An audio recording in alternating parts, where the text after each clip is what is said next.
السلام علیکم ورحمۃ اللہ وبرکاتہ۔ الحمد للہ الذی لم یزل عالما قدیرا سمیعا بصیرا، والصلاة والسلام علی من ارسل شاہدا ومبشرا ونذیرا، اما بعد فاعوذ باللہ السمیع العلیم من الشیطان الرجیم من ہمزہ ونفخہ ونفثہ، بسم اللہ الرحمن الرحیم۔ فبشر عباد الذین یستمعون القول فیتبعون احسنہ، اولئک الذین ہداہم اللہ واولئک هم اولو الالباب۔ وقال تعالی وننزل من القرآن ما هو شفاء ورحمۃ للمؤمنین، وقال علیہ افضل الصلاة والتسلیم، ان اللہ تعالی لم ينزل داء الا انزل له شفاء، علمہ من علمہ وجاہلہ من جاہلہ۔ ناظرین کرام، پروگرام دوائے شافی لے کے حاضر خدمت ہوں اور بارگاہ عزدی میں دعا گو ہوں کہ اللہ تعالیٰ اس پروگرام کے تحت ہونے والی گفتگو اور جو کچھ بھی اس گفتگو میں سنا جائے سمجھا جائے اس پر عمل پیرا ہونے کی توفیق کامل مرحمت فرمائے۔ سبحانک لا علم لنا الا ما علمتنا انک انت العلیم الحکیم۔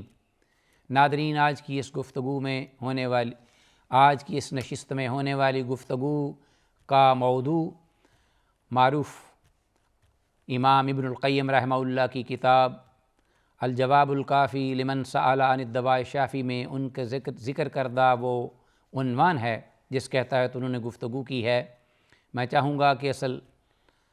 عبارت کی طرف آنے سے پہلے اس عنوان کے الفاظ آپ کے سامنے رکھے جائیں تاکہ گزشتہ پروگرام اور آج کے پروگرام میں ایک ربط بھی پیدا ہو سکے اور بات کو سمجھنے میں بھی آسانی ہو۔ علامہ موصوف رحمہ اللہ فرماتے ہیں فہل درد الذنوب فی القلب، کہ کیا گناہوں اور نافرمانیوں کے اثرات دلوں پر مرتب ہوتے ہیں، یا گناہ یا نافرمانیاں دلوں پر اثر انداز ہوتی ہیں، جس طرح کہ کضرر السموم فی الابدان، کہ انسانی جسموں پر جس طرح جو زہریلی چیزیں، غذائیں یا دیگر عوامل اثر انداز ہوتے ہیں۔ تو اس سلسلے میں انہوں نے قرآن حکیم سے مثالیں پیش کیں اور یہ ذکر فرمایا کہ اس میں کوئی شک نہیں کہ سب سے پہلے حضرت آدم علیہ السلام اور حضرت حوا جو کہ جنت میں اللہ کی نعمتوں میں تھے، انہیں وہاں سے نکالا کس نے؟ اللہ کی نافرمانی نے۔ اور پھر شیطان جو کہ بہت ہی عرصہ سے فرشتوں میں عبادت و ریاضت میں مصروف تھا، اس کو نکال بہر کیا اور اللہ کی لعنت اور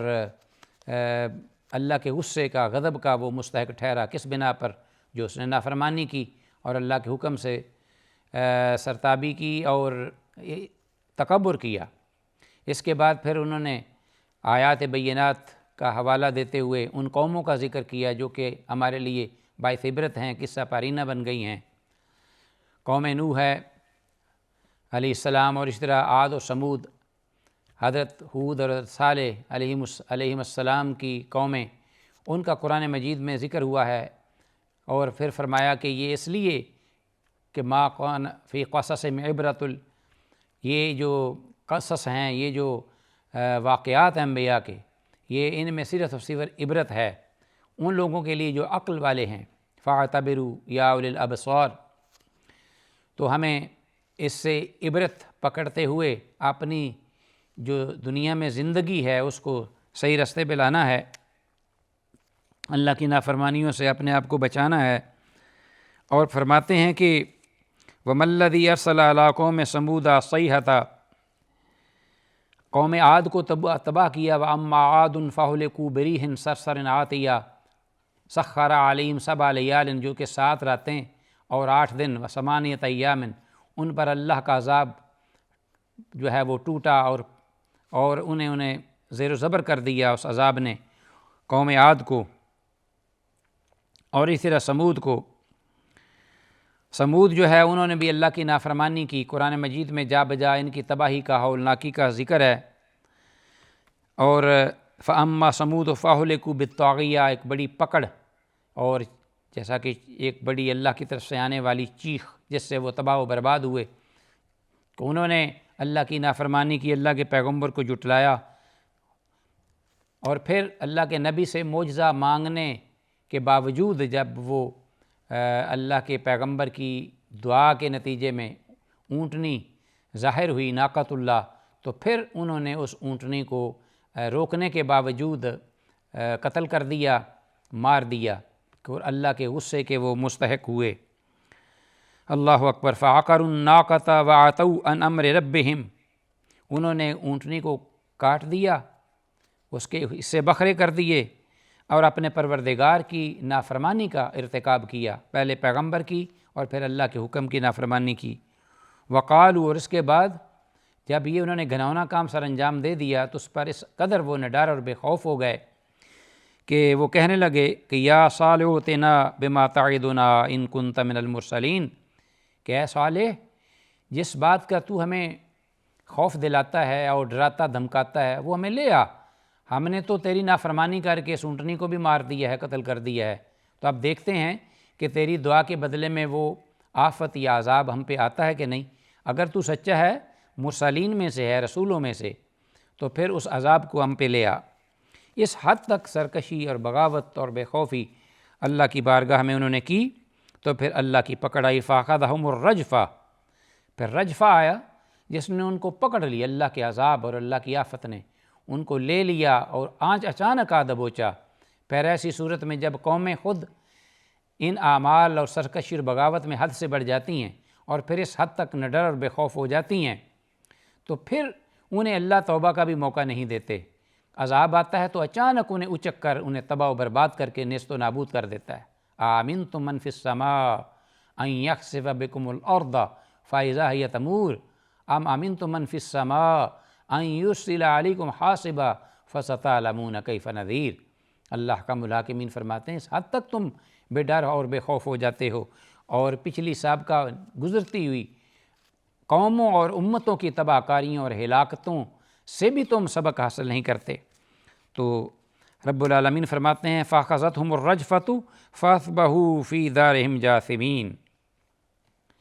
کہ جب وہ ان پر اللہ کی پکڑ آئی تو پھر بس وہ اسی طرح بس کی طرح اس زمین میں وہ پڑ گئے، اللہ کی پکڑ کے نتیجے میں آفت اور عذاب کے بدلے میں گر گئے کہ انہیں سنبھلنے کا بھی موقع نہ ملا۔ تو ناظرین، علامہ ابن القیم رحمہ اللہ ان قوموں کا اور ان پر آنے والے ٹوٹنے والے عذابوں کا ذکر کرنے کے بعد پھر فرماتے ہیں کہ وَمَا الَّذِي، یہ را سنو کہ کون ذات تھی کہ رفع قرى اللوطیہ، کہ جس نے حضرت لوط علیہ السلام کی قوموں کی جو بستیاں تھیں ان کو الٹا پلٹا کے تہس نہس کر دیا۔ کس بات نے اور کس وجہ اور کس سبب کی بنا پر ایسے ہوا؟ حتیٰ سمعت الملائکۃ النبیح قلا بہم، یہاں تک کہ وہ اللہ کے حکم سے فرشتوں نے ان بستیوں کو اوپر لے جا کر اور اس قدر بلندی پہ ان کو لے گئے کہ وہاں آسمانوں میں رہنے والے اللہ کے ملائکہ انہوں نے ان بستیوں میں بھونکنے والے کتوں اور جانوروں کی آوازیں بھی سنی۔ اس حد تک وہ اوپر لے گئے اللہ کے غیظ و غضب اور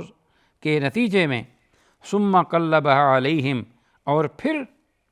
ان کو الٹا پلٹا کے نیچے پھینک دیا۔ فجعل عالیہا سافلہا، اور جو اوپر والے حصے تھے وہ نیچے ہو گئے۔ فاہلکہم جمیعا، اور ان سب کو ہلاک اور تباہ و برباد کر کے رکھ دیا گیا۔ تو یہ ناظرین وہ لوط علیہ السلام اور ان کی قوم جن کا ذکر مختلف جگہوں میں قرآن حکیم میں آیا ہے، یہ اس کے بارے میں بھی آپ جانتے ہیں کہ انہوں نے کیا کیا نافرمانیاں کیں، سرکشیاں کیں، بے حیائی میں، بے شرمی میں، بد کرداری میں، بد اخلاقی میں وہ ضرب المثل بن گئے، اور انہوں نے ریکارڈ توڑ دی اس قوم نے۔ اور یہاں تک کہ جب اللہ کا عذاب آیا اور عذاب کے دن بھی وہ اپنی اس حرکت سے باز نہ آئے، اس بدبختی اس قوم کی اور اس کی شقاوت کا یہ عالم تھا۔ یہاں تک کہ اللہ کے جو فرشتے تھے ان بچوں کی، نوجوان بچوں کی شکل میں ان کی طرف وہ نظر بد لیے ہوئے وہ آئے کہ ان پر حملہ آور ہوں۔ اس دوران اللہ کے پیغمبر کا جو عالم تھا یا یہ جو کیفیت تھی، قرآن حکیم نے اس کو بھی ذکر کیا ہے، وہ تکلیف دہ اور اذیت ناک مرحلے کہ جس میں انہوں نے یہ پھر فرمایا قال یا قوم ہؤلاء بناتی ہن اطہر لکم، اے میری قوم، یہ میری قوم کی بچیاں ہیں، بیٹیاں ہیں، ان کے ساتھ نکاح کرو، اور نکاح کر کے شریفانہ انداز سے اور شرعی اللہ کے حکم کے مطابق اپنی حاجات جو ہے اور ضروریات وہ پوری کرو، یہ تمہارے لیے بہتر بھی ہیں، زیادہ پاکیزہ بھی ہیں۔ فاتقوا اللہ ولا تخزونی فی ضیفی، اللہ سے ڈرو اور پھر ان میرے گھر میں آنے والے جو معزز مہمان ہیں ان کے معاملے میں مجھے پریشان نہ کرو، نہ مجھے رسوا کرو اور نہ مجھے اذیت دو۔ الیس منکم رجل رشید، کیا تم سبھی ایک ہی طرح کے ہو گئے ہو؟ تم میں کوئی بھی ایسا شخص نہیں ہے جو کہ صاحب رشد و ہدایت ہو، یا جو حقیقت کو جانتا ہو، یا اس کا کوئی شریفانہ طرز عمل ہو کہ جس سے وہ میری مدد کرے یا وہ میرا تعاون کرے اور تمہیں روک دے شنی اور قبیح عمل سے۔ اللہ کے پیغمبر لوط علیہ السلام نے اپنی قوم کے سامنے یہ بات رکھی اور التجا کی، اور پھر جب انہیں پتہ چلا کہ یہ ٹلنے والے اور رکنے والی قوم نہیں ہے، اللہ اکبر، تو پھر بعد میں وہ پھر آتے ہیں قال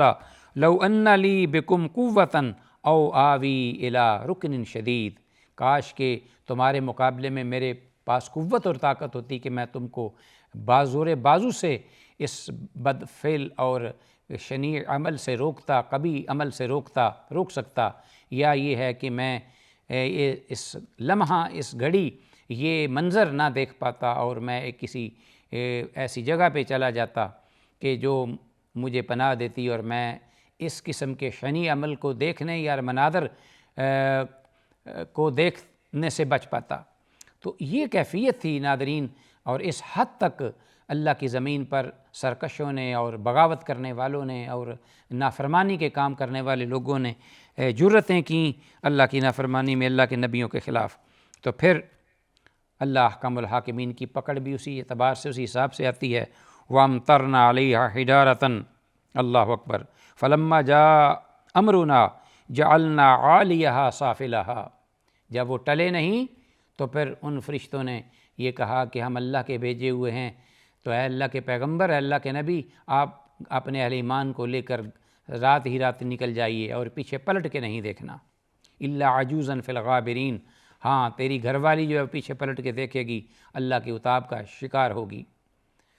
تو ابراہیم خلیل کے پاس وہ خوشخبری دینے آئے تھے جس وقت وہ قوم لوط کو تباہ کرنے کے لیے آئے، اس کا ذکر قرآن حکیم میں مختلف جگہوں پہ آیا ہے۔ اللہ احکم الحاکمین نے فرمایا کہ پھر فرشتوں نے اٹھایا ان کو، فلما جاء امرنا جعلنا عالیہا سافلہا، تو ان بستیوں کو اٹھا کر اونچائی میں لے جا کر ان کو نیچے پٹخ دیا، اور وامطرنا علیہا حجارۃ من سجیل، اور پھر اس پر ان کو چھوڑ نہیں دیا، بلکہ اللہ کے غیظ و غضب کا یہ عالم تھا کہ ان کو تباہ اور برباد کرنے کے بعد، ان کو زمین پر گرا دینے کے بعد ان پر پتھروں کی مسلسل بارش کی گئی۔ تو یہ بد کرداری اور بد اخلاقی اور حرام کاری، یہ ناظرین اس کا یہ انجام تھا جو کہ قرآن حکیم میں ہمارے لیے باعث عبرت بھی ہے، باعث نصیحت بھی ہے، باعث سبق بھی ہے۔ اور پھر اس کے بعد ہم یہ سمجھتے ہیں یا کہتے ہیں اپنے آپ کو یہ فریب دے کر کہ گناہ یا نافرمانی کا کوئی کام ہوگا تو اس کے کوئی اثرات ہمارے سامنے نہیں آئیں گے، یا یہ ہے کہ ہمیں کوئی پوچھنے والا نہیں، یا ہمیں کوئی اس بارے میں اپنا متنبہ کرنے والی کوئی ذات نہیں ہے ہم پر جو نگاہ رکھے ہوئے ہو، ہماری نگہبان ہو، ہماری نگران ہو، ہم اس حد تک بے خوف ہو جائیں، اس حد تک نڈر ہو جائیں۔ تو علامہ ابن القیم رحمہ اللہ نے فرمایا کہ اس کے بعد دوسری قوم ہے، فرمایا ثم اتبعہم حجارۃ من السماء امطرها علیہم فجمع علیہم من العقوبۃ ما لم یجمع ولا امۃ غیرہم ولاخوانہم امثالها وما ہی من الظالمین ببعید۔ تو یہ سارے کا سارا ظلم و ستم کا نتیجہ تھا جو ان قوموں پہ ٹوٹا اور آیا۔ اور اس کے بعد فرمایا وَأَمَّا الَّذِي أَغْرَقَ فِرْعَوْنَ، یا وَمَا الَّذِي أَغْرَقَ فِرْعَوْنَ وَقَوْمَهُ فِي الْبَحْرِ، فرعون کے احوال کو دیکھیے کس چیز نے اس کو ڈبو دیا، اس کو غرق کر دیا، تباہ کر دیا؟ اللہ نے کیا چیز اس کو نہیں عطا کی تھی دنیا میں؟